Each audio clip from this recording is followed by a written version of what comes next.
전도서 7장입니다.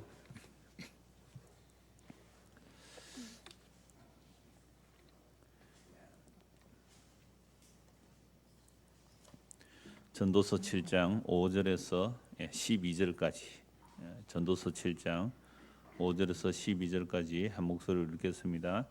지혜로운 사람의 책망을 듣는 것이 우매한 자들의 노래를 듣는 것보다 나으니라. 우매한 자들의 웃음소리는 손 밑에서 가시나무가 타는 소리 같으니 이것도 헛되니라. 탐욕이 지혜자를 우매하게 하고 뇌물이 사람의 명철을 망하게 하느니라.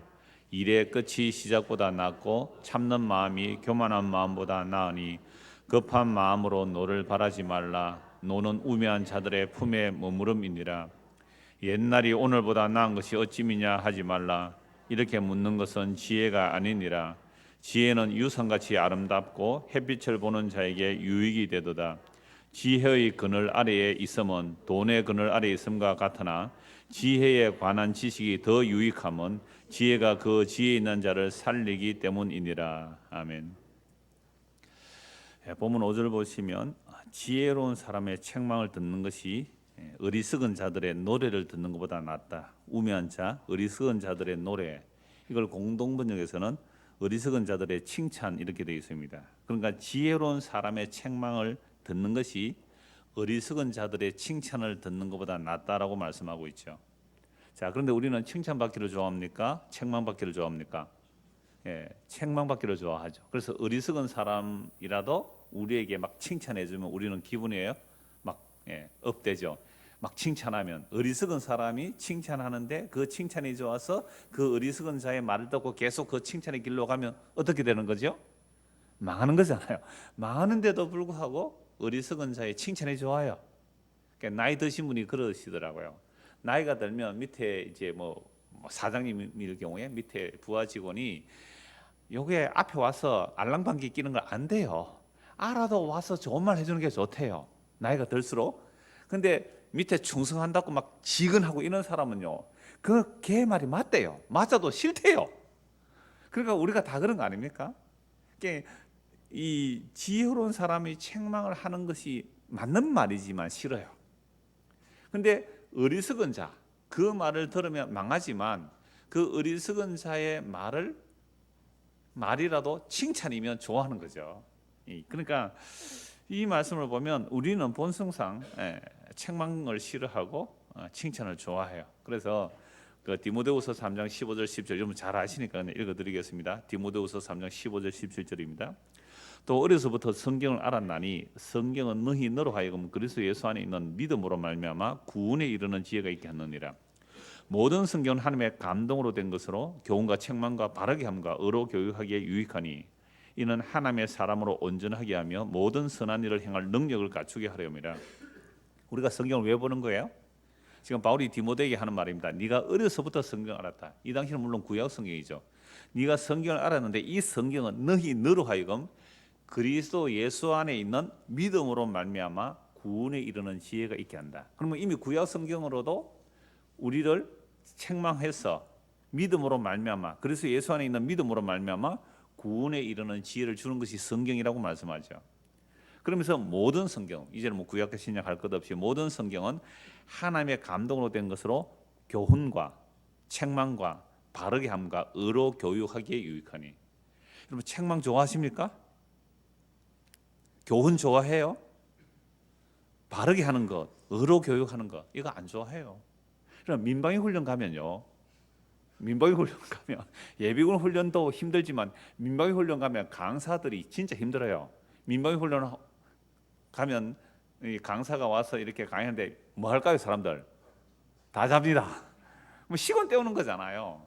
거기 가서 무슨 교훈이 먹히겠으며 무슨 뭐 민족 정신이 먹히겠으며 무슨 책망이 덜키겠으며 빨리 시간 끝내고 가라. 빨리 맞춰주면 제일 좋아합니다. 그러니까 설교라는 것 자체가 성경을 전한다면 성경은 우리에게 뭐예요? 교훈, 책망, 당신 그거 틀렸습니다. 바르게 하십시오. 그게 의의 교육입니다. 이게 의의 길입니다. 라는 것이죠. 성경 자체가. 그러니까 우리가 이렇게 모이는 것은 성경 말씀을 듣는 건데 성경 말씀 자체가 교훈, 책망, 바르게 함, 의로 교육하는 거죠. 이거 본성적으로 좋아하지 않습니다. 이게 그런 쪽으로 싫어해요. 왜 이런 말씀을 싫어하냐면 이미 우리는 아담의 후손이잖아요. 창세기 3장에 타락한 이후의 인생입니다. 그래서 내 인생은 나의 것이라고 살아가는 우리들에게 네 인생이 네 것이 아니고 주인이 따로 있다는 말을 누가 좋아하겠어요? 그래서 성경이 하나님의 감동으로 기록되어 있기 때문에 오늘 우리에게도 성령의 감동하심이 있어야만 성경의 책망이 나의 것으로 받아들여져요. 성경의 책망과 교훈이 우리에게 받아들여지면 그 사람은 그리스도 안에서 믿음에 이르는 참된 지혜를 얻는 것이 성경의 말씀이죠. 그래서 성경이 우리를 교훈하고 책망하는데 어느 정도로 책망하는지 아십니까? 이 교훈과 책망이라니까 구체적으로 안 드러나니까 그렇죠. 구약에서 교훈과 책망이 어느 정도냐면요, 제가 몇 구절만 인용하는 말씀들이 이런 겁니다.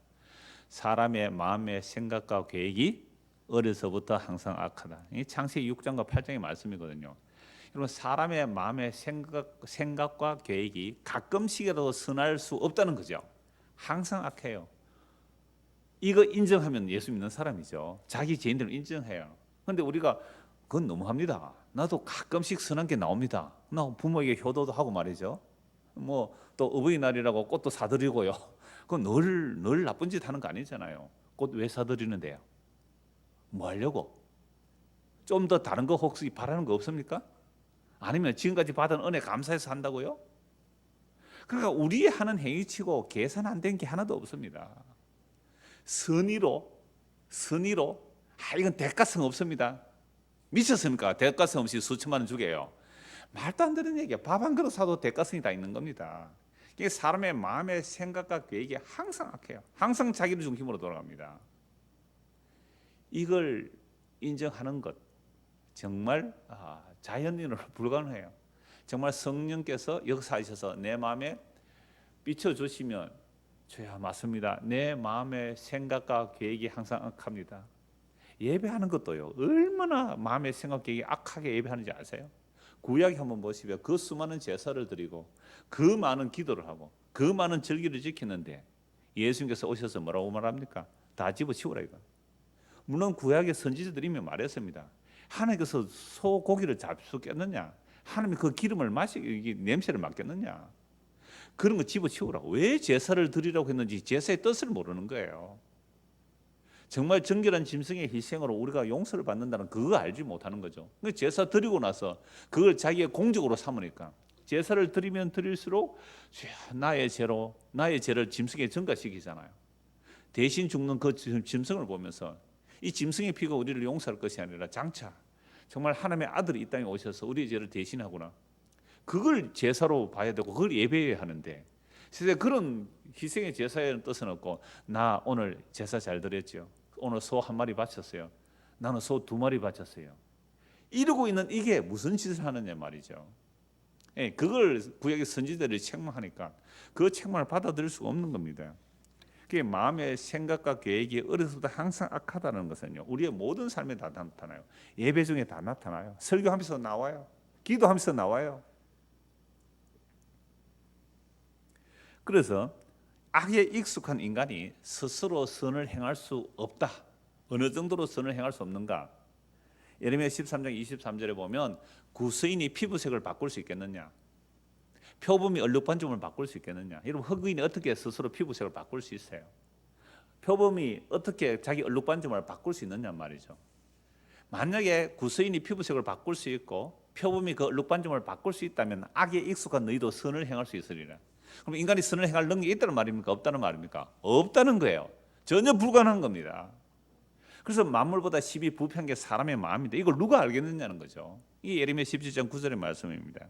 자, 이런 인간의 죄를 책망하는 그 지혜의 말씀을 여러분 받아들일 수 있겠습니까? 감당할 수 있겠어요? 우리의 마음의 생각과 계획이 항상 악하다. 다른 사람들은 오늘 노동절이고 창원 그 시청 로타리에서 지금 가수들과 막 노래하고 막 우리 집까지 들썩들썩합니다. 이 로타리 근처가 얼마나 시끄러운지 몰라요. 그리고 거기에 막 의자 갖다 놓고 사람들이 지금 노래한다고 가수들이 지금 한참 노래하고 있거든요. 그 사람들이 모여서 막 잔치하고 있단 말이에요. 우리의 마음의 생각과 계획이 항상 악해요. 나를 칭찬해 주면 좋아하죠. 나를 책망하면 싫어합니다. 그래서 이러한 인간의 죄를 책망하는 지혜의 말씀을 정말 받아들일 수 있느냐 이 말입니다. 그래서 구약의 선지자들이 왜 사람들에게 배척받고 매를 맞고 죽임당하고 감옥에 가고 그랬습니까? 그건 하나님의 말씀을 바로 전하기 때문에 그래요. 하나님의 말씀을 바로 전하면 사람들이 책망을 받아요. 그러니까 책망을 받고서 회개하고 주께로 돌이키는 것이 아니라 오히려 책망하는 자를 죽여버리는 겁니다. 이게 구약과 신약의 증거이죠. 그래서 최종적으로 하나님의 말씀이며 지혜인 그 지혜가 영원한 하나님의 지혜가 말씀이 사람으로 오셔서 우리를 책망하십니다. 그러니까 어떻게 했어요? 하나님을 살해해버린 겁니다. 하나님을 죽여버린 거예요. 이게 십자가입니다. 우리가 예수를 믿는다는 것은요 종교 행위가 아닙니다. 내가 하나님을 살해했습니다. 내가 하나님을 십자가에 못 박아 죽인 죄인입니다. 라는 것 앞에 맞닥뜨려지는 거예요. 이게 예수님 앞에 직면하는 거예요. 그렇지 않으면 우리는 평생 교회 다녀도 헛짓한 거예요. 정말로. 우리를 정말로 책망하는 그 말씀 앞에요. 예수님이 그러잖아요. 너희가 지금까지 그렇게 하나님을 잘 섬겼느냐? 너희가 그렇게 하나님의 말씀을 잘 지켰느냐? 그런데 너희 아버지가 마귀다. 너희는 마귀에게 속아서 정말로 하나님의 아버지를 알지 못한다라고 책망하죠. 그들은 율법의 의로 흠이 없다는 그들을 향해 예수님 책망하신 거예요. 대제사장, 서기관, 바리새인, 율법의 의로 흠이 없다는 그들에게 너희 아비는 마귀라고 해버렸습니다. 너희가 아브라함의 자손이라고 하지만 아브라함은 그렇게 안 했다. 아브라함은 나의 때 올 것을 보고 기다리다가 나를 보고 기뻐했다라고 말씀하는 거죠. 네가 나이가 몇 살인데 아브라함보다 먼저 있었느냐? 도저히 이해하지 못하는 자들입니다. 영원한 말씀, 태초에 있는 그 말씀이 사람이 되오신 예수, 그 예수를 누가 알 수 있을까요? 아무도 알지 못하는 겁니다. 그래서 하나님의 말씀이 책망을 하러 우리에게 오시니까 우리는 그 하나님마저 살해한 인간이란 말이에요. 이게 인간의 죄입니다. 그래서 우리가 예수를 믿는다는 것은 예수님의 십자가 앞에 내가 맞닥뜨려지지 않으면 아직도 지 할 말이 많은 거예요. 나는 그래도요. 그렇지만요. 그런데요. 항상 이래요. 당신이 예수님 십자가에 못 박아 죽였습니다. 그런데요. 내 그만큼 악하지 않거든요. 그렇지만요. 그래도 내가 주님을 위해서 한 일이 있잖아요. 이게 십자가 앞에서 아직도 자기가 부인되지 않는 모습이거든요. 자, 그래서 다시 5절 보십시오. 지혜로운 사람의 책망을 듣는 것이 어리석은 자들의 칭찬을 듣는 것보다 낫다라고 말씀합니다. 6절 우매한 자들의 웃음소리는 솥 밑에서 가시나무가 타는 소리 같으니 이것도 헛되도다. 자, 우매한 자들의 웃음소리, 즉 어리석은 자들의 웃음소리, 이걸 앞에 말씀과 연결하면 어리석은 자들의 칭찬소리 이렇게 말할 수도 있잖아요. 어리석은 자들의 칭찬소리는 솥 밑에서 가시나무가 타는 소리 같으니 이것도 헛되도다. 여러분, 가시나무, 시골에서 가시나무를 불에 떼본 사람 알아요. 가시나무는 탈 때는 소리가 요란해요. 타다닥타다닥만 막 확 불이 갑자기 확 붙으니까요. 뭔가 이루어질 것 같아요. 좀 있으면 뭐요? 훅 사라지고 밥이 되다가 말아 버립니다. 이거 뭐 죽도 밥도 안 되는 거예요. 그 화력으로는. 이 어리석은 자들의 칭찬 소리는 정말 손 밑에 가시나무 타는 것처럼 뭔가 되는 것처럼, 야 잘합니다, 집사님 잘합니다, 큰사님 잘합니다, 이제 뭔가 일이 이루어질 겁니다, 막 칭찬을 해요. 그럼 뭔가 일이 될 것 같아요. 후다닥 하다가 보니까 뭐예요? 연기처럼 사라져요. 헛된 거예요. 그래서 칭찬은 뭐 고래도 춤춘다고요. 고래가 춤추고 어쩌려고요? 새우가 등 터집니다. 그러면 그러니까 사람들은 그 칭찬에 뭐 모르고 막 하거든요. 하는데 세상에 좀 이따 보면 뭐요? 아무것도 없어요. 헛된 연기처럼 사라지는 겁니다. 자, 그러면 어리석은 자들은 구약에서 거짓 선지자들이거든요. 그 어리석은 자들의 말을 듣는 자들도 어리석은 자들이죠. 어리석은 자들은 그 가짜 칭찬에 이제 놀아나는 거죠. 자, 그렇게 하면 복 받을 거예요. 잘하세요. 칭찬을 하는 거죠. 그래서 구약 선지자를 보십시오. 하나님의 선지자들은 입만 벌리면 재앙과 저주와 심판과 책망의 말씀이거든요. 누가 그거 좋아하겠어요? 근데 거짓 선지자들은 어떻게요? 입만 벌리면 하나님의 평안, 축복 이 얘기를 하는 거예요. 근데 거짓 선지자들은 그냥 축복을 외치지 않죠. 미가서 3장 5절에 보면 뭔가 먹을 거 채워주면 축복을 말하고 안 채워주면요 저주와 재앙을 퍼붓거든요.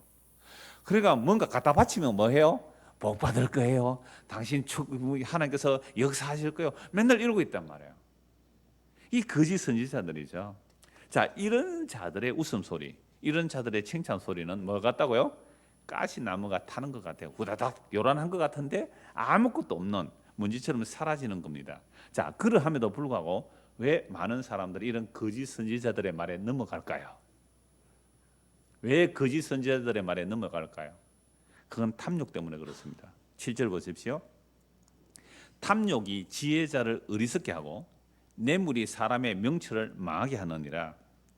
탐욕이 지혜자를 어리석게 하고 뇌물이 사람의 마음을 망하게 한다, 이렇게 되어 있죠. 이거 세번역으로 보면 이렇습니다. 탐욕은 지혜로운 사람을 어리석게 만들고 뇌물은 지혜로운 사람의 마음을 병들게 한다. 즉 탐욕을 내면 지혜로운 사람도 어리석은 사람이 되는 거죠. 그 탐욕으로 인하여 뇌물을 받으면 그 지혜로운 자의 마음이 병이 들고 결국은 망신을 당하는 겁니다. 자, 말씀이 이러함에도 불구하고 사람들은 그 탐심을 물리칠 능력이 없습니다. 때로는 물론 세상에서도 뇌물을 물리치는 청백리 같은 사람이 있어요. 그 우리 장은석 집사님도 뭐 옛날에 그 삼성에 계실 때 구매과장이었거든요. 구매과장. 그러니까 구매과장 같으면 뇌물 받기 좋은 자리예요. 그죠? 내가 선택하면 그 회사 물건을 구매할 수 있잖아요. 납품을 받을 수 있단 말이에요. 그러면 그 사람들은요, 정말 뭐 밥 먹으면서 봉투 밑에 이래 넣어주거든요. 제가 구매과장을 할 때 절대 당신은 받지 마서 정말 감사하면요, 그거 몇 건 걸리면 잘리거든요. 그러니까 뇌물을 받으면 안 받을 수가 없잖아요. 자, 그래서 사람의 이 탐심 자체가 지혜자를 어리석게 만들고 뇌물이 사람의 명철을 망하게 만드는 겁니다. 자, 그러함에도 불구하고 우리가 탐심을 물리칠 능력이 없는 거죠. 그래서 때로는 우리 그 유학자들 가운데 뭐 조선 시대에 청백리 있죠. 청백리 깨끗한 관리란 말이죠. 공무원인데 진짜 청백리로 살면요, 그 당시에 영의정 자의정, 조선시대 영의정 자의정 해도 무슨 집에 살았어요? 초가집에 살았습니다. 그게 그 당시에 월급 받는 정도예요. 그런데 뭐 한 8급, 9급, 뭐 한 7급, 6급 이런 되는 사람이 뭐예요? 기와집 막 몇 채씩 지었다. 이건 뭐예요? 뇌물 받은 거예요. 사또 나리, 사또. 지금 녹두꽃이라고 드라마가 있더라고요. 나 그 영화인 줄 알고, 야, 영화 나오면 영화 보러 가자 그랬더니 녹두꽃이 영화가 아니라 드라마더라고요. 그 전봉준, 그 고부에 있는 그 실제 이야기거든요. 그 사람들 이야기를 들어보면 정말 그 사또와 그 사또의 그 아관들 그 밑에 얼마나 지어 짜내는지요. 여러분 조선시대 세금은 말도 못합니다. 이 죽은 사람까지 군포제를 매기는 거예요. 죽은 사람까지. 그러니까 군포제를 바꾼 게 대동법이죠. 대동법 아시죠? 이 대동법 할 때 누가 반대합니까? 이 토지 지주들이 반대하잖아요. 그러니까 모두가 군포를 내려 하면 이게 돈을 엄청나게 주고 내야 되기 때문에 대동법은 그냥 농사 짓는 사람은 그 농사 짓는 살로 제 세금을 내게 하니까 이제 뭐 좀 공평하게 되는데요. 그러니까 이러한 뇌물이 가득한 시대였거든요. 얼마나 뇌물이 승했어요. 그래서 이제 혁명이 일어나는데 그걸 또 외세를 빌려가지고 혁명을 진압하고 그렇게 하는데요. 자, 청백리가 되면 가난하기는 하지만 뭐는 얻게 돼요? 명예는 얻게 되죠. 명예는 얻게. 근데 지난주에 본 것처럼 사실은 명예도 또 하나의 탐심입니다. 나는 뇌물 안 받아서 청백리 상을 받게 되는 거죠. 그러면 우리는 청백리야라는 그 명예를 갖게 되는 겁니다. 자, 그것도 또 하나의 사실은 탐심입니다. 자, 그러므로 탐심의 끝과 그 뇌물을 받는 자의 끝이 어떻게 되는지 아는 것이 지혜잖아요. 그러니까 뇌물 받으면 어떻게 돼요?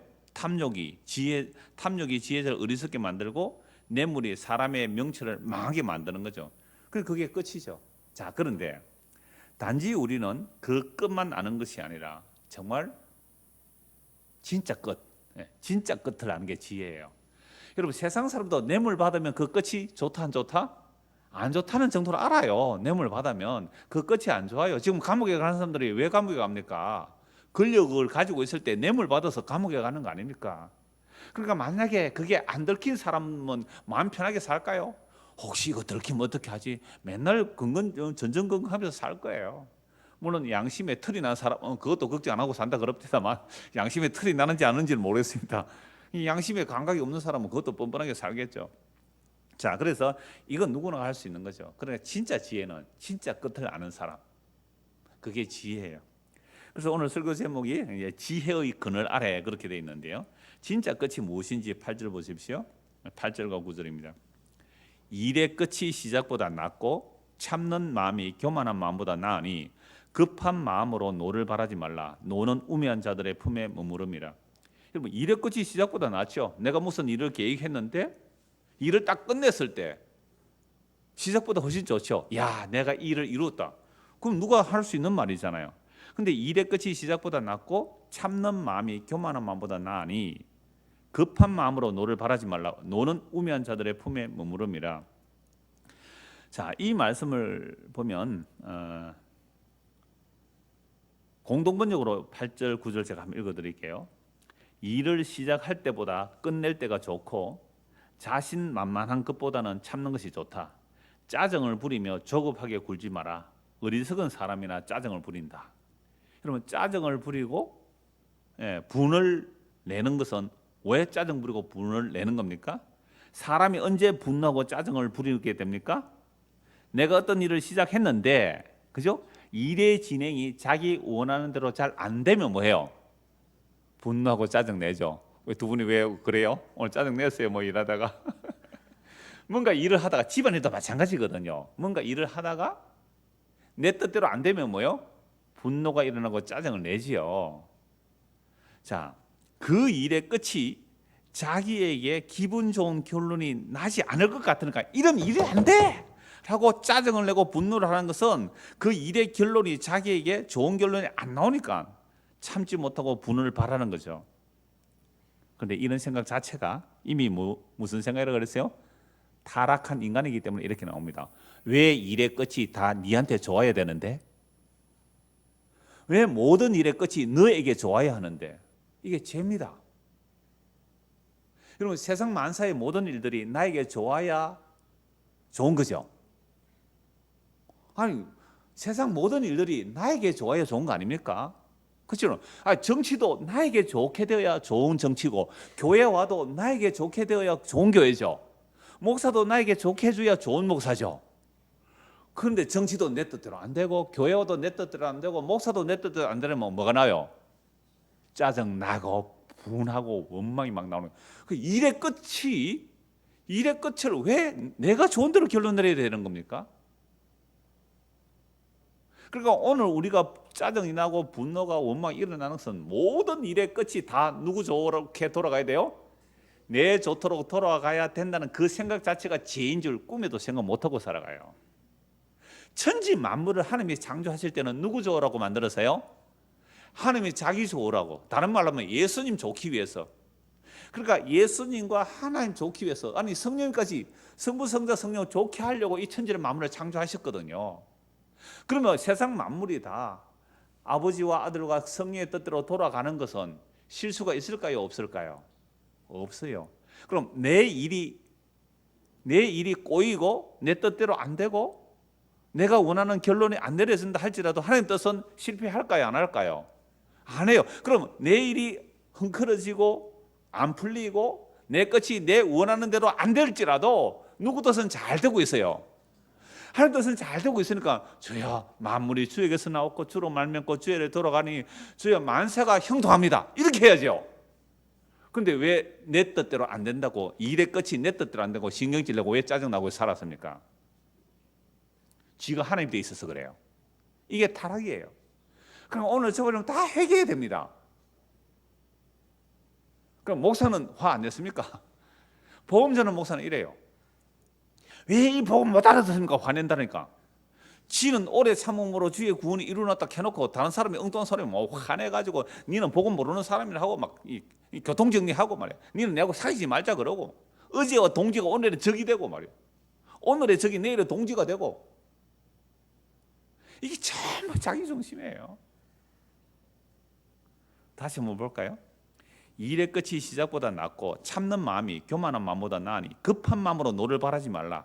급한 마음으로 노를 바르고 짜증내는 이유는 왜 그렇다고 해요? 오늘 성경에서 자기 끝을, 그냥 모든 일의 끝을 자기 중심에 좋게 하려고 하니까 분노하고 짜증이 일어나는 거예요. 여러분, 그러니까 이 말씀을 제대로 알고 우리가 세상을 살아가면요, 짜증 낼 일이 많이 줄어들고 점점 거의 없어지고 만사가 괜찮습니다 하고 살아가요. 이야, 이거 자유예요. 차가 오는데 갑자기 오늘 뭐 행사니까 복잡해, 교통 막 정리하고 창원시청 로타리, 혹시 시청 로타리 돌아오신 분 계세요?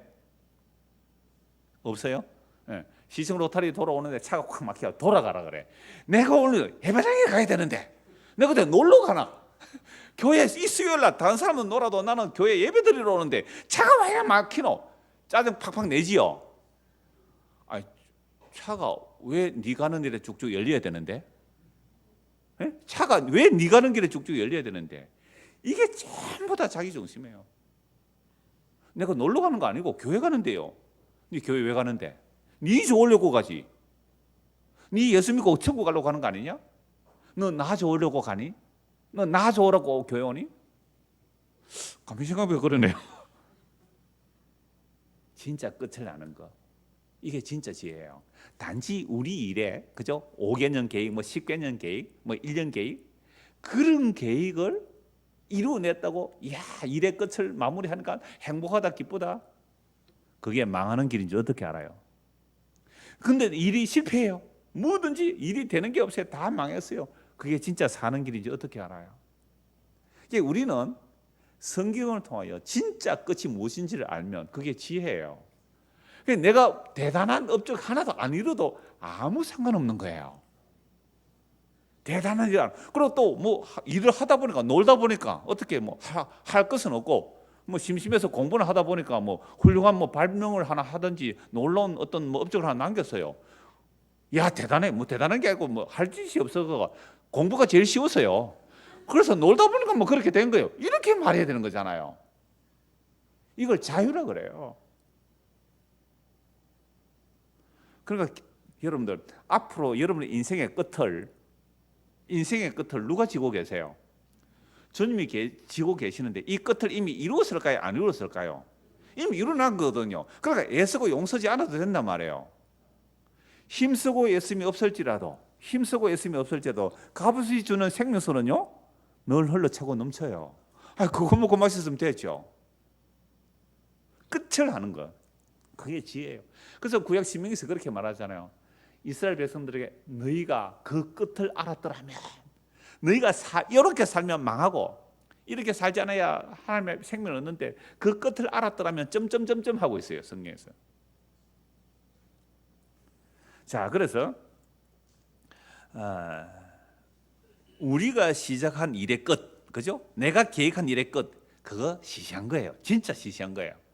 진짜 성경이 말하는 세상의 모든 끝, 그걸 알고 나면요, 우리가 하는 일은 그렇게 일이 안 이루어진다고 짜증내고 원망하고 분노할 일이 아니에요. 세 사람은 아멘 했습니다 지금. 그러니까 우리가 하는 일이 왜 짜증나고 분노하고 원망하고 그럴 이유가 없어요. 만약에 목사가, 제가 종종 이런 얘기해요. 목사가 어떤 목회 성공이라는 큰 비전을 꿈꾸고 있다면, 아니 주일 낮에는 그것도 11시 예배는 자리가 모자라가 막 보조하지 않고 이러는데 수요일은 널널하잖아요. 그러면 뭐라고 해야 돼요? 수요일에 이래야 오가 복 받겠어요 막 이래야 되잖아요. 그러면 아무리 많이 올 거예요. 근데 저는 요만큼만 오도 된다 그러죠. 그냥 아예 수요일도 오지 마세요 그래요. 뭐 그 수요일 오라고 성경에는 없잖아요. 목사님 모이기를 힘쓰라 그랬잖아요. 그렇게 모이면 날마다 모여야 되고요. 그러니까 우리가 무슨 일을 하든지 내가 생각하는 그 끝, 그죠? 내가 생각하는 그 끝, 그게 내 중심으로 안 돌아가면 우리는 어떻게 해요? 화가 나고 짜증이 나요. 수련을 하든지 전도를 하든지, 전도회가 뭐 소풍을 가든지 무슨 일을 하든지 사람들마다 각자 자기가 생각하는 그 끝이 있어요, 없어요? 있지요. 나는 회를 먹자 그러는데 저쪽 사람은 뭐요? 고기 먹자 그러잖아요. 어떤 사람은요, 나는 한식 먹자 그래. 그 끝이 다 달라. 그러니까 화가 나는 거예요. 갔다 와서 씩씩거려요. 갔다 와가지고는 기분 나쁘다 그래요. 왜 끝이 네 중심으로 돌아가야 되는데? 이게 아직도 우리는 뭘 못 본 거예요? 진짜 끝을 못 봐서 그래요. 진짜 끝을 못 봐서 그래요. 오늘 끝장낼까? 라고 하는 사람은 아직도 끝을 못 봐서 그래요. 이미 끝나는 인생인데 무슨 끝을. 진짜 끝이 뭘까요? 히브리서 9장 한번 보십시오. 히브리서 9장 26절입니다.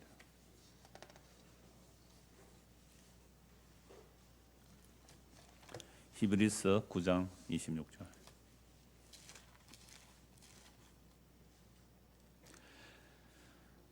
그리하면 그가 세상을 창조한 때부터 자주 고난을 받았어야 할 것이로되 이제 자기를 단번에 제물로 드려 죄를 없이 하시려고 언제 나타나셨어요? 세상 끝에 나타나셨느니라. 그게 구약의 제사가 아니라는 거죠. 그 제사를 완성하는 그 제사의 끝, 그 율법의 끝, 그 모든 성진의 끝, 그 모든 절기의 끝, 그 모든 것을 끝내시기 위하여 단번에 자기 자신을 제물로 드려 그 죄를 없이 하시려고 어디에 나타나셨어요? 세상 끝에 나타나셨어요. 이 세상 끝이 언제예요? 이 역사적으로 약 2000년 전에 예수님 오심이 세상 끝이에요. 그래서 모든 구약의 선지자들은 메시아가 오시면 세상 끝이라고 했어요. 그러니까 예수님이 세상 끝에 오셨어요. 그래서 예수님께서 세상 끝에 오셔서 십자가로 하나님의 약속을 다 이루셨어요. 그러니까 세상 끝이잖아요. 이게 세상 끝에 예수님이 오셨어요. 그럼 예수님께서 십자가로 하나님의 약속을 다 이루신 것이 끝이에요. 그러면 예수님의 십자가로 다 이뤘다는 것이 세상 끝인데 이걸 초림이라 그래요. 그러면 예수님께서 십자가로 하나님의 약속을 이루시고 하나님의 뜻을 다 이루시고 부활 성천하셔서 성령을 보내주시죠. 그래서 성리 임한 자들은요 뭘 알게 되는 거예요? 세상 끝을 아는 자들이에요. 그럼 세상 끝을 아는 자들은 두려움이 없어요. 진짜 끝을 아는 사람은 두려움이 없다고요. 그럼 제가 종종 이런 예를 들잖아요. 여러분들이 뭐 어떻게 테레보다 뭐 옛날 스포츠를 할 수 있잖아요. 근데 그게 재방송인 줄 모르는 사람이 있을 수 있어요. 재방송인 줄 모르는데 굉장히 큰 경기를 해요. 뭐 한국과 뭐 일본이 붙는다 이렇게 말할 때만 쪼리 가지고 우리는 일본하고 하면 무조건 이겨야 돼. 다른 나라하고 하면 지도 뭐 봐주는데 일본하고 해서 지면 안 봐줘. 그래서 막 용어를 쓰고 한골 넣어라, 한골 넣어라 막 이러고 있는데 그게 뭐예요? 재방송이에요. 이게 재방송인 줄 아는 사람 옆에 있다가 니 뭐 하는데 왜 그렇게 용 쓰는데? 아, 우리나라 이겨야 돼. 그 2대0으로 져서 뭐 이럴 수도 있고 아니면 이미 3대0으로 이겼어 이렇게 말할 수 있잖아요. 여러분 끝을 안다는 거 이 정도로 멋있는 거예요. 뭘 그렇게 애를 쓰고 안 될 걸 용 쓰고 있어요. 끝을 아는 거 이게 정말 자유예요. 그리고 예수님 언제 오셨어요? 세상 끝에. 그게 초림이에요. 그래서 초림하셔서 십자가에 이루시고 그 부활 성천하셔서 성령을 부어주시면 예수를 믿으면 성령이에요. 성령이면 예수 믿어요. 진짜 성령이하여 예수 믿으면 뭘 아는 거예요? 끝을 아는 겁니다. 끝을 아는 거. 이보다 더 신나는 일이 없어요. 여기서 마치고 그냥 집에 가도 돼요. 아무것도 안 하고. 이게 끝이 주는 자유. 끝을 아는 자유. 그건 내가 원해서 이룬 끝이 아니죠. 예수님께서 하나님의 영원한 뜻을 십자로 다 이루셨어요. 세상 끝에 나타나셨어요. 그래서 예수님께서 십자가에 죽으시고 부활 성천에 성령을 부어주시면 그 성령 임한 자는 정말 끝을 아는 거예요. 자, 끝을 알 뿐만 아니라 끝을 아는 뿐만 아니라 예수님의 재림을 기다리게 됩니다. 자, 그래서 히브리서 9장 26절 다시 보십시오. 그러면 그가 세상을 창조할 때부터 자주 고난을 받으셔야 할 것이로되 이제는 자기를 단번에 제물로 드려 죄를 없이 하시려고 세상 끝에 나타나셨느니라. 한 번 죽는 것은 사람에게 정해진 것이요 그 후에는 심판이 있으니 사람들 이거 몰라요. 한 번 죽는 것은 사람에게 정해진 거 다 알아요. 왜? 사람 다 죽으니까. 근데 그 후에 심판이 있다는 거 이거 인식 안 하고 살아가요. 근데 그 후에 심판이 있어요. 죽으면 끝이 아니에요. 그 후에 심판이 있습니다. 근데 이미 끝을 아는 사람은 예수님 믿으면 다시는 뭐가 없어요? 심판이 없어요. 예수님 안에 용서되었으면 죄를 없애려고 세상 끝에 나타나셨기에 예수님 십자가 안에 있으면 이제는 다시 정죄함이 없단 말이에요. 그러니까 이 세상 끝이 오늘 밤에 올지라도 두려움이 없어요. 아니 1년 뒤에 오도 두려움이 없고요. 이게 예수 안에서 정말 두려움 없는 거예요. 두려움 없으리니. 아직도 두려움이 있다는 것은 아직도 예수님의 십자가 앞에 맞닥뜨리지 않아서 그래요. 정말 십자가에서 내 죄가 어떠함을 알고 이 죄로 인하여 십자가에서 단번에 영원히 죄를 해결했다는 사실을 아는 사람은 주님 오늘 오셔도 두려움이 없는 거예요. 아니요, 보고 싶죠. 나 같은 죄인을 용서하신 그 주님의 그 영광을 뵙기를 소망하고 주님 오심을 기다리는 것. 정말 주님 다시 오심을 기다리지 않으면 글쎄요, 아직도 끝을 아는 사람이 아니라고 봐야 되겠죠. 그래서 한 번 죽는 것은 사람의 정해진 것이요 그 후에는 심판이 있으리니 이와 같이 그리스도도 많은 사람의 죄를 담당하시려고 단번에 들이신 바 되셨고, 언제요? 세상 끝에 구원에 이르게 하기 위하여. 이미 그건 묵시적으로 구원이 완료된 자들이죠. 그러나 아직도 구원받을 자가 있겠죠. 그래서 그 구원에 이르게 하기 위하여 죄와 상관없이 자기를 바라는 자들에게 어떻게 나타나요? 두 번째 나타나. 이게 뭐예요? 재림이죠. 그러면 초림하셔서, 세상 끝인 초림하셔서 예수님께서 십자가로 하나님의 약속을 이루시고 그 성령 임한 자들은 끝을 아는 자들이기 때문에 이 세상에 발전의 개념이 없단 말이에요. 사람들은 발전 그러지만 발전 개념이 없어요. 십자가로 이미 세상 끝이에요. 더 이상 발전의 개념 없어요. 뭐 문명의 발전요? 발전 아닙니다. 문명의 발전은 타락이 더 많아지는 것이지 그 결코 발전 안 해요. 그럼 문명이 발전돼서 인간이 더 나아졌습니까? 죄가 더 많아졌습니까?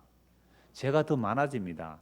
스마트폰 없었으면 스마트폰 가지고 죄를 지을 기회가 없었을 텐데 스마트폰 가지고 죄를 얼마나 많이 짓습니까? 인터넷 없으면 죄를 덜 지을 텐데 인터넷과 얼마나 죄를 많이 짓습니까? 문명 발달요? 죄만 더 관영해지는 겁니다. 자, 그래서 세상 끝에 오셔서 많은 사람의 죄를 담당하시고 단번에 들이신 바 되셨고 이제 예수를 믿고 죄 사함을 얻었어요. 구원의 완전한 구원, 그 우리의 몸의 부활까지, 그리스도의 몸의 영광에 참여하는 그날까지 죄와 상관없이 자기를 바라는 자, 주님 다시 오시를 기다리잖아요. 그런 자들에게 뭐요?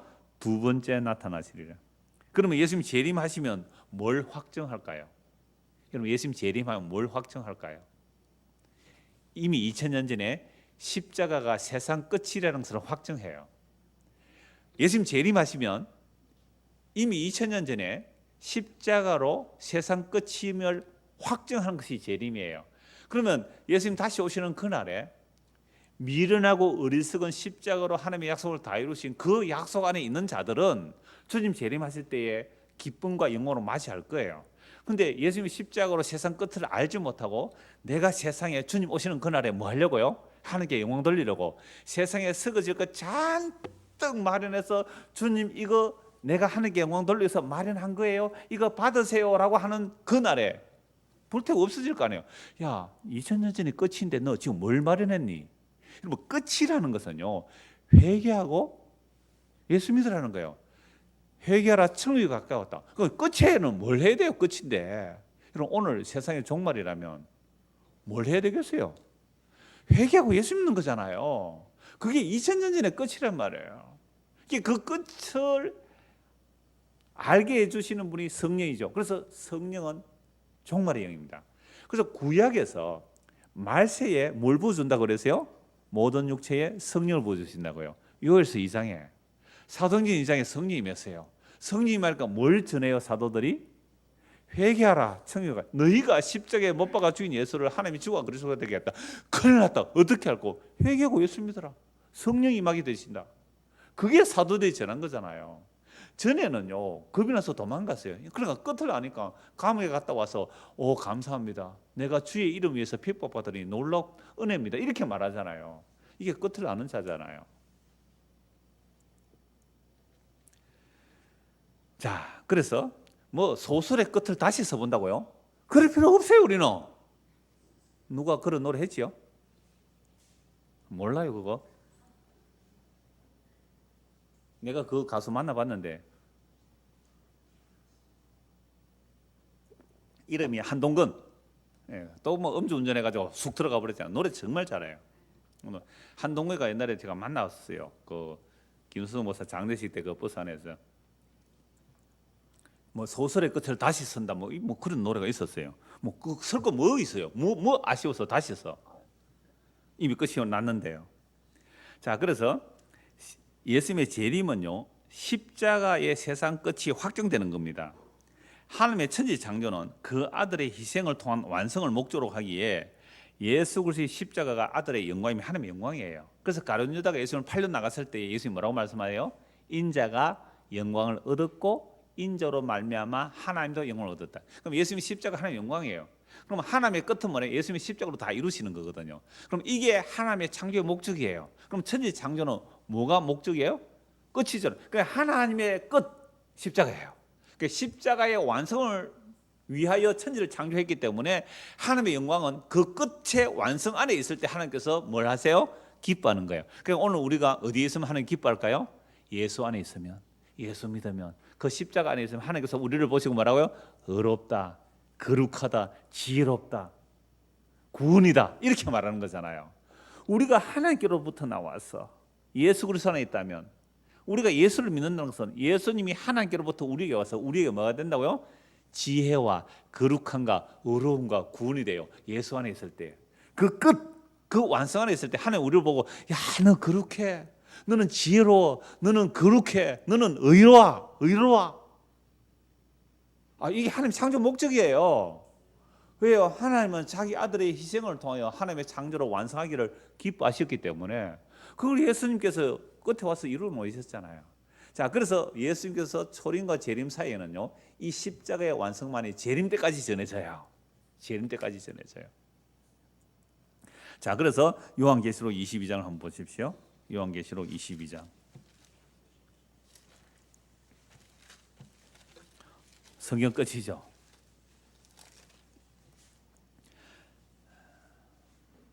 아, 21장입니다. 요한계시록 21장 1절부터 보겠습니다. 또 내가 새 하늘과 새 땅을 보니 처음 하늘과 처음 땅이 없어졌고 바다도 다시 있지 않더라. 또 내가 보매 거룩한 성 예루살렘이 하나님께로부터 하늘에서 내려오니 그 준비한 것이 신부가 남편을 위하여 단장한 것 같더라. 내가 들으니 보좌에서 큰 음성이 나서 이르되 보라, 하나님의 장막이 사람들과 함께 있으며 하나님이 그들과 함께 계시리니 그들은 하나님의 백성이 되고 하나님은 친히 그들과 함께 계셔서 모든 눈물을 그 눈에서 닦아주시니 다시는 사망이 없고 애통하는 것이나 곡하는 것이나 아픈 것이 다시 있지 아니하니 처음 것들이 다 지나갔음이니라. 보좌에 앉으시니가 이르시되 보라, 내가 만물을 새롭게 하노라 하시고 또 이르시되 이 말은 신실하고 참되니 기록하라 하시고 또 내게 말씀하시되 이루었도다. 나는 알파와 오메가요 처음과 마지막이라. 내가 생명수 샘물을 목마른 자에게 값없이 주리니 이기는 자는 이것들을 상속으로 받으리라. 나는 그의 하나님이 되고 그는 내 아들이 되리라. 자, 이 말씀 예수님이 하시잖아요. 나는 뭐라고요? 알파와 오메가, 처음과 마지막이다. 그러니까 처음과 마지막을 지고 계시는 분, 아니 처음과 마지막을 완성하시는 분, 이미 마지막을 십자가로 완성하신 분, 그분이 뭐라고 말씀하세요? 내가 생명수 샘물을 목마른 자들에게 값없이 주리니. 끝이 왔기 때문에 값없이 주실 수 있는 거예요. 그래서 예수를 믿으면 생명수 샘물을 목마른 자에게 값없이 받는 겁니다. 이게 바로 이기는 자예요. 이만희가 이기는 자가 아니라 이 예수의 생명을 값없이 받는 자들이 이기는 자들이에요. 이들이 상속으로 하나님 나라를 받게 됩니다. 그래서 하나님의 아들이 된다는 거죠. 자, 그러나 이 끝을 믿지 않는 자, 십자가로 다 이루신 이 예수를 믿지 않는 자는 어떤 일이 일어날까요? 두려워하죠. 8절. 그러나 두려워하는 자들과 믿지 아니하는 자들과 흉악한 자들과 살인자들과 음행하는 자들과 점술가들과 우상 숭배자들과 거짓말하는 모든 자들은 불과 유황으로 타는 못에 던져지리니 이것이 둘째 사망이라. 그리고 십자가로 다 이루신 그 예수님께서 이미 이런 것을 다 말씀하셨어요. 알파와 오메가라고. 처음과 마지막이신 예수님께서 다 이루신 것입니다. 이게 바로 묵시 속에서 완성이 된 겁니다. 자, 이 묵시적인 완성을 성령으로 인하여 받은 사람들은 이 세상에서 자신의 일을 하나도 이루지 못하고 조용히 사라진다고 하여도 분노하거나 짜증낼 일이 없습니다. 제가 이 말씀을 드릴 때마다 그 이현주 목사의 한 송이 이름 없는 들꽃으로라는 시가 생각이 나요. 한 송이 이름 없는 들꽃으로 피었다가 지리라. 누가 와서 향기를 맡아주면 좋고 그 향기를 맡아주지 않으면 외로움에 그 향기는 더 짙어질 것이다. 그래서 조용히 살다가 한 송이 이름 없는 들꽃으로 피었다가 지리라. 조용히 사라지는 게 뭐 문제예요? 이게 뭘 아는 사람이에요? 끝을 아는 사람이에요. 정말 끝을 아는 사람이에요. 자, 그래서 이 세상에서 자신의 일 대단한 거 이루지 못해도 조용히 사라져도 분노하고 짜증을 낼 일이 없어요. 주님께서 다 이루신 그 일을 믿고 살아가는 자들은 자족합니다. 이런 자들은 생명수 샘물을 값없이 받아야 함을 알고 살아갑니다. 그런데 이 역사 속에서 십자가로 다 이루신 그 완성, 그 끝 안에 있는 자, 그 끝을 믿지 못하는 자는 어떻게 살아갈까요? 두렵죠.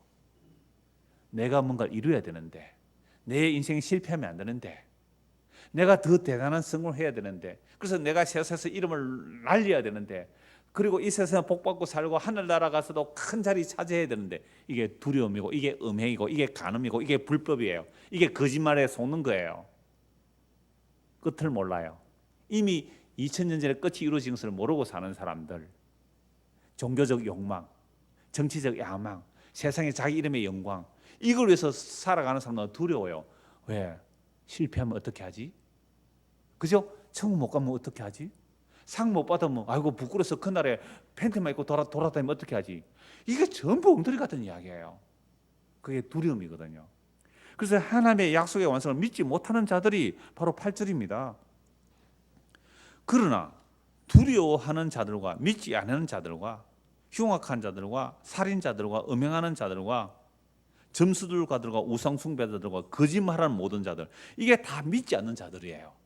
그죠? 두려워하니까 믿지 않는 거잖아요. 믿지 않으니까 두려운 거잖아요.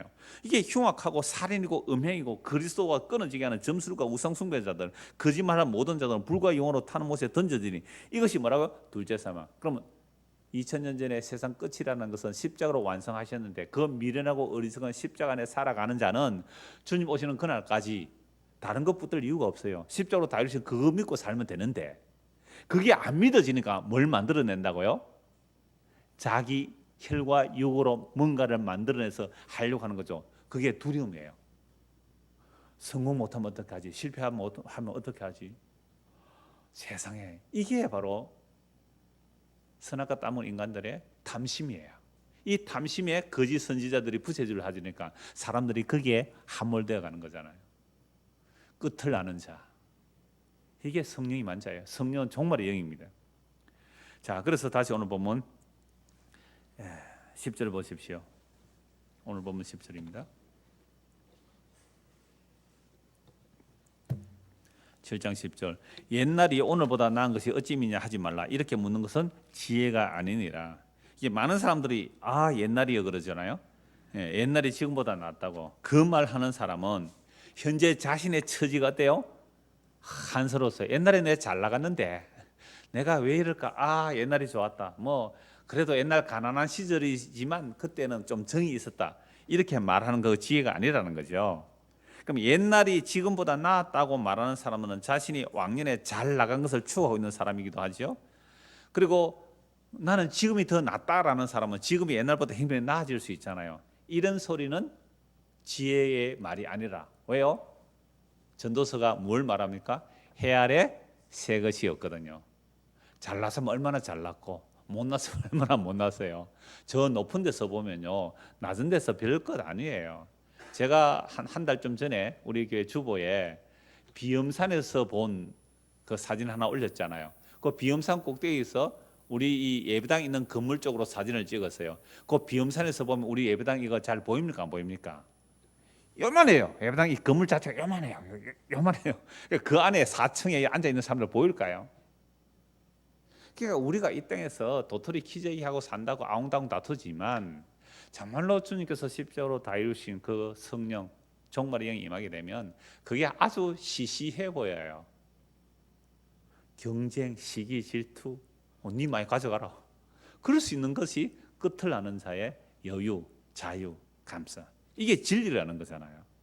그래서 옛날에 오늘보다 낫다 그런 소리 하지 말라. 해 아래 새 것이 없다라는 겁니다. 이제 11절입니다. 보면 지혜는 유성같이 아름답고 햇빛을 보는 자에게 유익이 되도다. 지혜의 그늘 아래에 있으면 돈의 그늘 아래에 있은 것 같으니 지혜에 관한 지식이 더 유익하면 지혜가 그 지혜 있는 자를 살리기 때문이라. 오늘 결론의 말씀입니다. 자, 지혜는 유산을 받는 것처럼 좋은 것이라고 합니다. 요거 11절 12절 제가 세 번역으로 한번 읽어드리겠습니다. 지혜는 유산을 받는 것만큼이나 좋은 것이니 이 세상에서 살면서 그 덕을 보기 때문이다. 돈이 사람을 보호하듯 지혜도 사람을 보호한다. 그러나 지혜를 깨우치 않은 지식이 더 좋은 까닭은 지혜가 그 사람의 목숨을 살려주기 때문이다. 여러분, 지혜가 뭐처럼 좋다고요? 유산을 받는 것처럼 좋다. 여러분, 유산 받는 게 좋아요? 안 받는 게 좋아요? 유산을 많이 받는 게 좋아요? 조금 받는 게 좋아요? 유산 많이 받는 게 좋죠. 근데 유산은커녕 세상에 부모로부터 빚만 물려받으면 어때요? 뻔합니다. 그 인생. 세상이 그렇잖아요. 그래서 우리도 악착같이 돈을 벌어 자식들에 뭘 남겨주려고 그래요? 유산 남겨주려고. 왜요? 출발선이 달라요.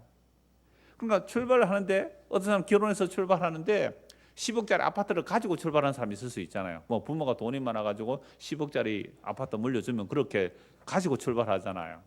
그런데 돈 한 푼 없이 제가 종종 얘기하다시피 사글세 단칸방에 비키니 옷장 하나 넣고 살면 그 사람 평생 가도 집 한 채 마련 못하고 끝내요. 평생 집 한 채 마련 못하고 끝나는 인생이에요. 자, 그러나 정말로 끝을 아는 사람은 단칸방에서도 행복할 수가 있고, 끝을 모르는 사람은 10억짜리 아파트 살아도 불행해요.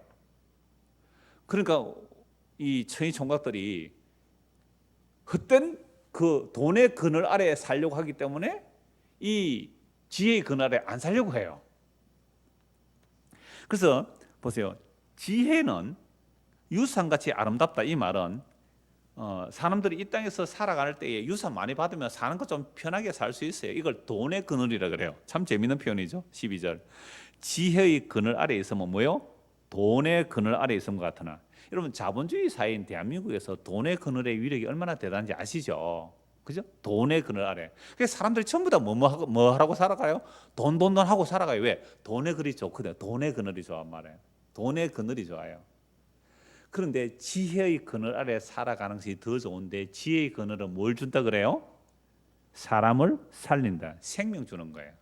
돈의 그늘 아래는 세상 살아가는 데는 조금 편하겠죠.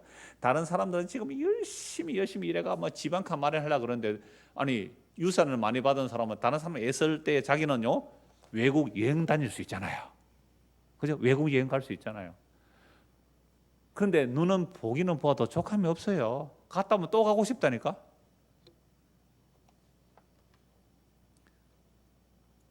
은혜도 저 스페인 갔다 오더만은 어디가 제일 좋다니까 스페인 좋더래. 또 가고 싶대. 또 오고 싶다니까요. 요즘 스페인은 한국 사람들 다 망쳐놨다 그래요. 그 순례자길에 막 삼겹살 구워 먹고 이런데, 하여튼 가지를 말지. 저 서울에 그 우리 경기도 모임 그 인도하시는 그분 딸 송이도 지금 스페인 갔는데 아직 다니고 있을 거예요. 여하튼 보기는 보아도 족함이 없는 세상이에요. 자, 그래서 지혜의 그늘 아래 있으면 돈의 그늘 아래 있음과 같다. 이 말은 돈의 그늘 아래 있음을 좋다고 말하는 것이 아닙니다. 그래서 이 번역 11절의 번역을 세 번역으로 보면 다시 보면 이렇습니다. 지혜는 지혜는 공동문제로 이래. 지혜는 유산과 같이 좋은 것이라 해 아래 사는 사람치고 그 혜택을 입지 않는 사람이 없다. 그러니까 우리가 자본주의 사는 세상에서 돈의 그늘 아래 사는 것이 얼마나 좋은지를 알아요. 그러나 정말로 성도라면 뭐 아래 살아가는 거예요? 지혜의 그늘 아래 살아가는 거죠. 그런데 세상은 모두가 지혜의 그늘 아래 살아가요. 그래서 지혜는 유성같이 좋은 것이라 해 아래 사는 사람치고 그 혜택을 입지 않는 사람은 없다. 맞잖아요. 여러분, 우리 잠언서 8장에 보았죠. 지혜가 천지를 창조합니다. 잠언서 8장에 지혜가 천지를 창조해요. 그럼 지혜가 하나님이에요. 그 하나님의 지혜가 천지를 창조한 그 지혜예요. 그럼 그 지혜가 이 땅에 사람으로 오셨단 말이에요. 그럼 그 지혜가 사람으로 오셔서 여러분들 돈의 그늘에 사는 것은 멸망의 길이고 정말 지혜의 그늘에 살아야 영원한 생명이 얻습니다 라고 했는데, 사람들이 이 말 알아들어요? 못 알아들어요? 못 알아듣죠. 그래서 바울 사도는 돈을 사랑하며 일만하게 뿌리라 했거든요. 그러니까 우리는 교회 와서 주여 주여 부르짖으면서 뭘 달라고 했습니까? 지혜 달라고 했어요? 돈 버는 지혜 달라고 했어요? 말은 지혜라 그러는데 돈 버는 지혜 달라고 했어요. 셋에서 승부하는 지혜 달라고 했어요. 그래서 다니엘 학습법이 나와요. 다니엘 기도가 나와요. 그래서 성공하자고요. 다니엘처럼. 세상에 지금 무슨 지혜를 구하고 있어요? 결국은 주여 주여 이름 부르면서도 돈 달라고 한 거잖아요. 돈의 그늘이 너무 좋기 때문에. 오늘이 노동절이죠. 제가 노동절이라고 얘기했더니 목사님은 상당히 과격한 말을 한다고 근로자의 날이라 그러더라고요. 근로자는 근로 뭐 노동 우리나라 헌법에 노동이라는 단어가 빠졌어요 사실은. 노동하고 근로가 다른 거예요? 차이가 나는 겁니까? 그런데 오늘 어제 30일이죠. 30일 전태일 기념관을 하는데 서울시장하고 우리 백기원 씨 나와서 잠시 연설하는 거 동영상으로 봤어요. 제가 설교를 완성하고 나서 원고 딱 올리면서 그 다음에 뜨는 뉴스를 오마이뉴스 뜨는 거 보면서 잠시 1분짜리를 봤거든요. 박원순 씨가 축사하고 백기원 씨가 말한데 간단히 이렇게 말해요. 전태일이 누가 죽였습니까? 전태일을 누가 죽였습니까? 돈이 죽였습니다. 돈이 죽였습니다. 그럼 우리는 전태일을 묻으면서 돈이 지배하는 세상을 뒤집어 엎으라고, 돈이 지배하는 세상을 엎어버리려고 그렇게 우리는 전태일을 묻었습니다. 그러니까 오늘 우리가 돈이 지배하는 세상을 뒤집어 엎어야 하는 것이 전태일의 뜻입니다라고 얘기하고 내려가더라고요. 참 말은 바르게 했지요. 오늘 자본주의 세상은 누가 지배해요? 돈이 지배하는 세상. 그러니까 돈이 지배하기 때문에 근로기준법 지키라고 죽었잖아요. 그러니까 이 돈이 지배하는 세상을 뒤집어 엎어라. 누가 뒤집어 엎을까요? 누가 뒤집어 엎을까요? 전태일 기념관도 돈 없으면 못 세워요. 물론 여러 사람이 기부를 하거나 해서 세워졌다 할지라도 이 자본주의 세상에서 돈이 없다는 것은요 장애라 그래요. 돈이 없다는 것 자체를 장애로 취급한단 말이에요. 이런 세상에서 우리는 돈의 그늘에 있지 않고 무슨 그늘 아래 있겠다고요? 지혜의 그늘 아래 있겠다고요. 그러면 사람들이 뭐라 그럴까요? 예, 미스다. 네가 돈 없이 사는지 한번 보자 이런단 말이에요. 자, 오직 하나님의 백성만이 돈의 그늘이 아니라 지혜의 그늘에서 살기를 소원하게 됩니다. 인간은 스스로 돈의 그늘에서 벗어날 수가 없어요. 그러면 하나님의 백성만이 돈의 그늘이 아니라 지혜의 그늘에서 살기를 소원하게 되는데 이런 소원은 우리에게서 스스로 나올 수가 없습니다. 그래서 하나님의 은혜의 선물입니다. 하나님의 은혜의 선물을 입은 자는 돈의 그늘에서 살지 못하도록 조치를 하세요. 하나님께서 조치를 하신단 말이에요. 그냥 내가 돈을 벌려고 하면 내가 집 사면 집값이 내려가요. 다른 사람 집 사면 다 집값 올라가는데 희한하게 내가 집을 사면 집값이 내려가요. 내가 주식하면 주식 이상이 내려가. 다른 사람 다 올라가는데 이게 돈의 그늘에 살지 못하는 하나님의 조치예요. 이야, 이거요 희한해요. 다른 사람 땅 사면 다 땅값이 올라가는데 내가 땅 사면 땅값이 내려가. 이럴 수가 있습니까? 여기 경험하신 몇 사람이 있습니다 지금. 옛날에 우리 집사님도 그랬어요. 그렇게 IMF 와서 땅값이 내리고 할 수 없이 팔았더니 팔고 그 다음 해 6개월부터 땅값이 오르기 시작하는데 세상에 지금까지 가지고 있으면 돈 많이 벌었겠죠. 물론 지금부터 내려갑니다. 그래서 하나님의 백성이 돈의 그늘이 아니라 지혜의 그늘에 살아야 되는데 이건 우리에게서 스스로 나올 수 없어서 하나님이 조치를 하세요. 그래서 하나님의 은혜를 입은 자는 돈의 그늘에서 살지 못하도록 조치를 합니다. 이게 노아예요. 노아는 하나님의 은혜를 입었더라. 그 당시 모든 사람들이 다 자기 보기에 좋은 대로 먹고 마시고 시집가고 장가가고 자기 좋은 대로 결혼했거든요. 자기 좋은 대로 살아갔어요. 그게 제약이 관영한 겁니다. 제약이 가득 찬 거잖아요. 그러나 노아는 은혜를 입었더라. 노아는 은혜를 입으니까 먹고 마시고 사고 팔고 시집가고 장가가는 이 일을 못하게 되는 거죠. 뭘 하는 거예요? 방주만 만들어야 돼요. 그러니까 먹고 사는 일은요 최소한의 먹는 것만 했을 거예요. 아마 부인들이 먹고 사는 일을 감당했을 것 같아요. 요즘 같으면 막 해요? 막 이렇게 가정부하고 그죠? 이렇게 일해가지고 남자들이 미쳐가지고 전부 다 아들 서희하고 노아는 방주 만든다고 미치고 있으니까 먹고 사는 일은 부인들이 했을 것 같아요. 그러니까 가난했을까요? 노아 가정이 부자였을까요? 입에 풀칠하고 살았을까요? 그래서 방주를 만들었잖아요. 이게 뭐라고요? 은혜를 입은 자의 삶입니다. 은혜를 입은 자의 삶이에요. 그러니까 이번 우리 수련회 때에 개척교회 했는데 2년 동안 개척했지만 교인 2-3명도 안 모이는 그 목사님 오신다는 얘기를 잠시 들었어요. 제가 그분에게 무슨 말씀을 드릴까 하다가 노아 얘기를 해야 될 것 같아요.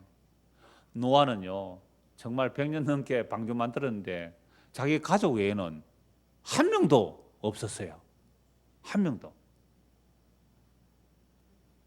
그러니까 노아의 모든 사람이 노아 행위 이해 못해요. 먹고 마시고 사업을 시집가고 장가는 중요한데 노아는 그렇게 하지 않았기에 참으로 무슨 사람으로 보여? 어리석은 사람으로 보였습니다. 그러나 홍수가 닥치게 되자 누가 참으로 지혜로운 사람인지 드러나지요. 그러나 그렇게 깨닫는 순간은 이미 때는 늦은 겁니다. 이미 방주는 홍수가 일어나기 전에 문이 닫혀버려요. 7일 전에 완전히 닫혀버려요. 비 온다 뛰어가서 문 안 열어줍니다. 비 와서 뛰어가도 문이 안 열려요. 하나님이 닫아버립니다. 그러나 하나님의 택한 백성들은 지금 어디로 들어가요? 지혜의 그늘 아래. 근데 그 지혜의 그늘은 세상이 볼 때는 미련하고 어리석어서 안 들어가는 그늘이에요. 그걸 십자가의 그늘이라 그럽니다. 고린도전서 1장 18절 보고 말씀 마무리하겠습니다. 고린도전서 1장 18절.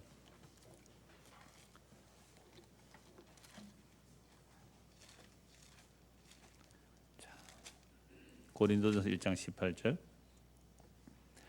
십자가의 도가 멸망하는 자들에게는 미련한 것이요 구원을 받는 우리에게는 하나님의 능력이라. 기록된 바 내가 지혜 있는 자들의 지혜를 멸하고 총명한 자들의 총명을 폐하리라 하였으니 지혜 있는 자가 어디 있느냐, 선비가 어디 있느냐, 이 세대의 변론가가 어디 있느냐. 하나님께서 이 세상의 지혜를 미련하게 하신 것이 아니냐.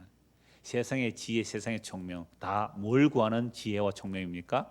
썩을 것을 구하는 지혜와 총명이죠. 이걸 다 폐하여 버리는 거죠. 이걸 다 폐하여 버리는 겁니다.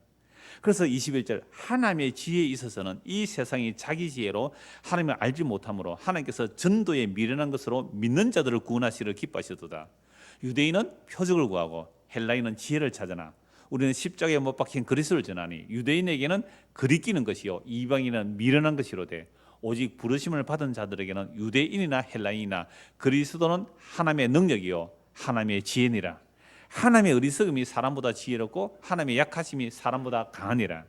그러니까 유대인이나 헬라인이나 하나님의 부르심을 받은 자들은 세상의 지혜가 아닌 세상의 지혜로 볼 때는 미련하고 어리석은 십자가가 하나님의 지혜로 보이는 거예요. 이게 무슨 그늘 아래 들어가는 거예요? 지혜의 그늘 아래 들어가는 거죠. 그러면 지혜의 그늘 아래 들어가려면 무슨 그늘에서 쫓겨나야 돼요? 돈의 그늘에서 쫓겨나는 거죠. 돈의 그늘에서 머물려고 했는데 자꾸만 돈에 그래서 낭패와 실망을 당해요. 마음이 낮추어져요. 자존심 상하게 만들어요. 그래서 울고 울다 보니까 세상에 십자가가 보이죠. 그게 뭐예요? 지혜의 그늘에 들어가는 거죠. 그래서 지혜의 그늘은 십자가의 그늘입니다. 이 지혜는 세상이 알 수가 없어요. 그래서 하나님의 자기 백성들에게만 이 지혜의 그늘이 십자가의 그늘로 눈에 뜨이기 시작하는 거죠. 그래서 우리가 아까 읽은 찬송 가사가 이러합니다. 십자가 그늘 아래 나 쉬기 원하네. 저 햇볕 심이 뜨겁고 또 짐이 무거워 이 광야 같은 세상에 늘 방황할 때에 주 십자가의 그늘에 내 싣고 찾았네. 여러분 십자가는 그늘 없어요. 그건 나무입니까? 나무 기둥이잖아요. 그 사람 몸 하나 피할 그늘이 없어요.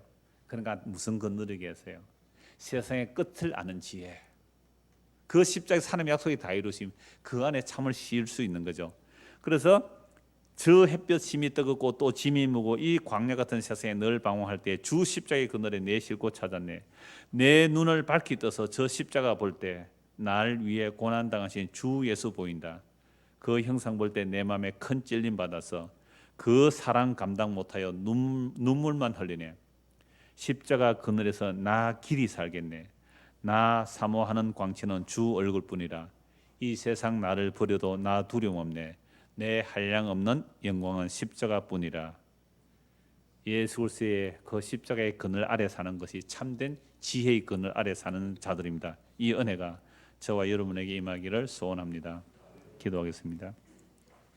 하나님 아버지, 돈의 그늘 아래 살기를 소원하는 것이 타락한 인생들의 본성입니다. 그런데 하나님께서 우리로 하여금 돈의 그늘에 살게 하지 않고 십자가의 그늘 아래 살게 하기 위하여 고난을 허락하셨습니다. 그러면 그 고난을 통하여 십자가를 바라보면 그 고난조차 하나님의 섭리며 하나님의 사랑의 손길입니다. 그래야 이미 세상의 끝을 아는 자로 믿음으로 살아가는 성도가 되도록 은혜를 베풀어 주시옵소서. 예수 그리스도 이름 받들어 기도드리옵나이다. 아멘.